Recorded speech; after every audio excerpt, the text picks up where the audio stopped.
여러분, 오늘 우리는 복음서는 과연 무엇인가라는 질문으로 강의를 시작하도록 하겠습니다.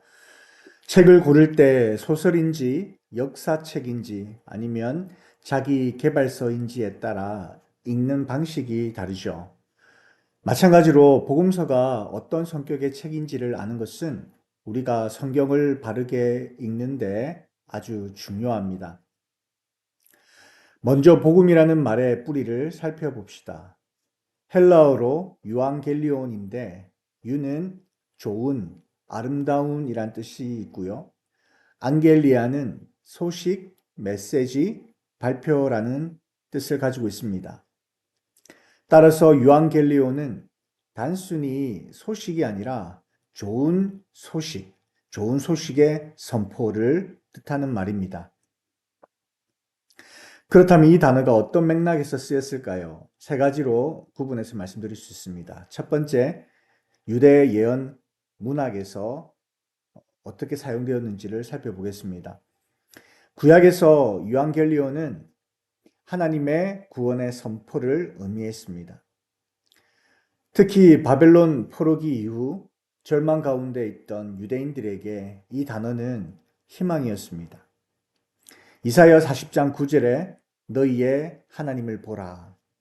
이사야 52장 7절에도 보면 좋은 소식을 전하며 평화를 공포하며, 이사야 61장 1절에도 가난한 자들에게 아름다운 소식을 전하게 하려 하심이라. 즉 구약에서 유앙겔리온은 하나님이 오셔서 구원하신다라는 희망의 메시지를 의미했습니다. 로마 세계에서는 이 단어를 어떻게 사용했을까요? 예수님 시대 로마에서는 유앙겔리온이 전혀 다른 의미로 쓰였습니다. 황제의 즉위, 황제의 생일, 군사적 승리, 심지어 황제의 신격화 소식까지, 이 모든 것을 세상을 위한 좋은 소식이라 하여 유앙겔리온이라 부르며 선전했습니다. 예를 들면 기원전 9년 아시아 지역에서 아우구스투스 황제의 탄생을 기념하며 그의 탄생이 온 세상에 유앙겔리온을 가져왔다라고 선포했습니다. 즉 로마에서 복음은 황제 숭배의 도구로 사용되었습니다. 그러면 신약에서는 어떻게 사용되었을까요? 바로 이 단어를 신약 성경 저자들은 의도적으로 사용했는데요. 마가복음 1장 1절은 이렇게 시작합니다. 하나님의 아들 예수 그리스도의 복음의 시작이라. 이것은 혁명적인 선언이었습니다. 바로 복음이라는 것은 구약의 약속이 성취되었다. 그리고 진짜 구세주는 황제가 아니라 예수님이시다라는 것을 내포하고 있었습니다. 바울도 로마서 1장 16절에 이렇게 말씀합니다.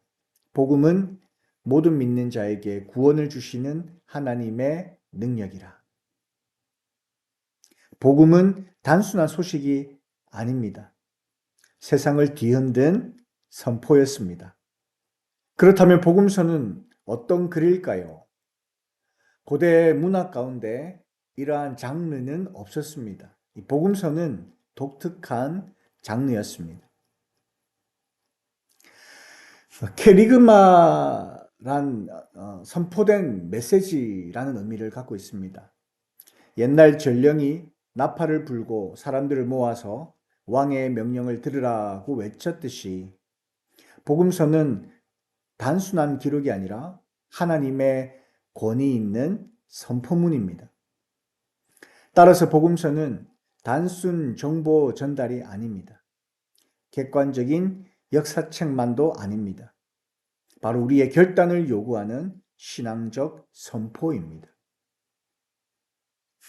복음은 확장된 정기적인 설교였습니다. 복음서는 말 그대로 예수님에 관한 긴 설교이지요. 복음서의 목적은 무엇일까요? 요한복음 20장 31절에 잘 나타나 있습니다.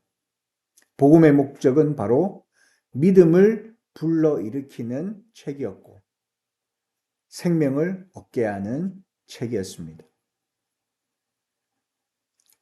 또 복음서는 예수님에 대해 전체적인 그러한 역사를 기록한 책이 아닙니다.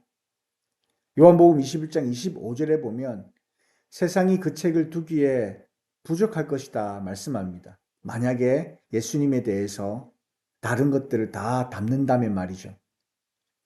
그래서 저자들은 예수님에 대한 기사를 선택적으로 기록했습니다. 바로 목적을 위해 필요한 것만 담은 것입니다. 그리고 그 복음서의 중심 메시지는 세 가지입니다. 바로 예수님이 죽으셨다라는 것, 그리고 예수님께서 부활하셨다라는 것, 그리고 마지막으로 예수님이 바로 우리의 주님이시다라는 것입니다. 복음서는 공통된 구조를 따르고 있습니다. 바로 요한의 세례, 구약의 성취, 능력의 사역, 죽음, 부활, 그리고 제자 위임, 이러한 구조를 가지고 있는데요. 설교 속에서도 이러한 구조를 발견할 수 있습니다. 예를 들면 사도행전 10장에 보시면 베드로가 고넬료에게 전했던 짧은 설교를 보면요. 그 설교 속에 이 구조가 들어 있음을 보게 됩니다. 설교에 보면 37절에 요한의 세례에 대해서 시작합니다. 아쉽게도 성취에 대한 부분은 이 설교 안에서 생략되어 있습니다. 그리고 38절에 능력, 사역에 대해서, 그리고 39절에는 예수님의 십자가 사건, 40절에는 부활, 41절에는 위임, 이러한 순서로 기록되어 있습니다. 이것이 바로 복음서의 핵심입니다. 여기서 질문이 생깁니다. 복음서가 갑자기 하늘에서 떨어진 것일까요? 아닙니다. 저자들은 교회 안에서 이미 쓰이던 다양한 자료들을 모아 정리했습니다. 첫째, 예언서 모음집이 있었습니다. 초기 교회는 먼저 예수님이 정말 메시아인가라는 질문에 답해야 했습니다. 그래서 구약의 예언을 모아 예수님과 연결했었죠. 거기에 보면 탄생 예언이 있었고요. 사역에 관련된 예언이 있었고, 십자가에 대한 예언, 그리고 부활에 대한 예언이 있었습니다. 이러한 모음집들은 예수님을 하나님 계획의 일부로 제시하기 위해 사용되었습니다. 뿐만 아니라 이런 예언 모음집은 이방인들에게 배경 지식을 제공하기 위해서 사용되기도 했습니다. 핵심적인 구약 예언들을 선별했고 간단한 설명과 함께 제시했으며 예수님과의 연결점을 명시했습니다. 누가복음에서 그 예를 찾을 수 있는데요. 누가는 이방인인 데오빌로를 위해 복음서를 썼습니다. 구약 인용을 할 때 항상 친절한 설명을 덧붙였습니다. 예언 모음집이 있었다라는 것은 마태복음에서 그 증거를 찾을 수 있는데요. 마태복음은 이는 선지자를 통해 하신 말씀을 이루려 함이라라는 공식을 반복적으로 사용합니다. 11번이나 기록되어 있습니다. 이것을 통해 그들은 이미 예언 모음집을 가지고 있었다라는 것을 증명할 수 있는 증거가 됩니다. 두 번째는 어록 모음집이 있었습니다. Q 자료라고도 하죠. 예수님의 말씀들이 처음에는 이야기 없이 따로따로 전해졌습니다. 마태복음과 누가복음에 공통적으로 있지만 마가복음에는 없는 200여 구절을 우리는 Q 자료라고 합니다.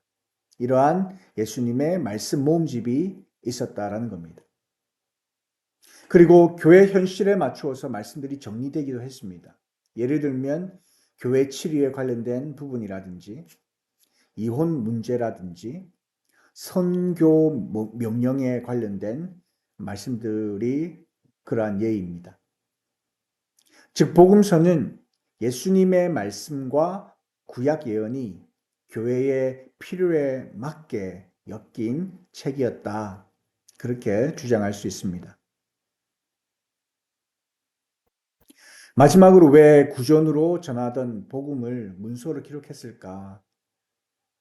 첫 번째는 선교적 필요에 의해서입니다. 복음이 급속히 확산되면서 구전만으로는 한계가 있었습니다. 문서화하면 동시에 여러 지역에 같은 메시지를 전할 수 있었고 또 그 내용의 변질을 막아주는 장점이 있었습니다. 두 번째는 목격자들이 감소했다라는 거죠. 사도들이 하나 둘 순교하기 시작했습니다. 야고보, 베드로, 바울이 차례로 순교하였습니다. 뿐만 아니라 그 당시 목격자들이 있었는데 그들도 점점 죽음을 당하면서 사라지기 시작했습니다. 그래서 예수님에 관한 증언을 기록으로 남길 필요가 커졌다라는 것이죠. 마지막으로 재림이 지연되었기 때문입니다. 초기 교회는 예수님이 곧 오실 줄 알았습니다. 그러나 시간이 지나면서 새로운 질문이 생겨나기 시작했습니다. 우리가 언제까지 기다려야 하는가? 다음 세대에 어떻게 이것을 설명할 것인가? 그리고 우리의 신앙을 어떻게 이어갈 것인가? 그래서 복음서가 문서로 기록되게 된 것입니다. 이제 복음서가 무엇인지 보이시나요? 복음서는 단순한 전기가 아닙니다. 선택적으로 기록된 신앙 고백의 책이고 교회의 선교와 교육, 신앙 보존을 위해 쓰여진 책입니다. 따라서 복음서를 읽는 것은 단순히 옛 문서를 연구하는 것이 아니라 오늘 우리의 삶 속에서 하나님의 구원 사건을 다시 듣고 다시 믿고 다시 살아내는 일입니다. 복음을 읽을 때 이렇게 기억하십시오. 이것은 단순한 기록이 아니라 지금 나를 부르시는 하나님의 음성이다.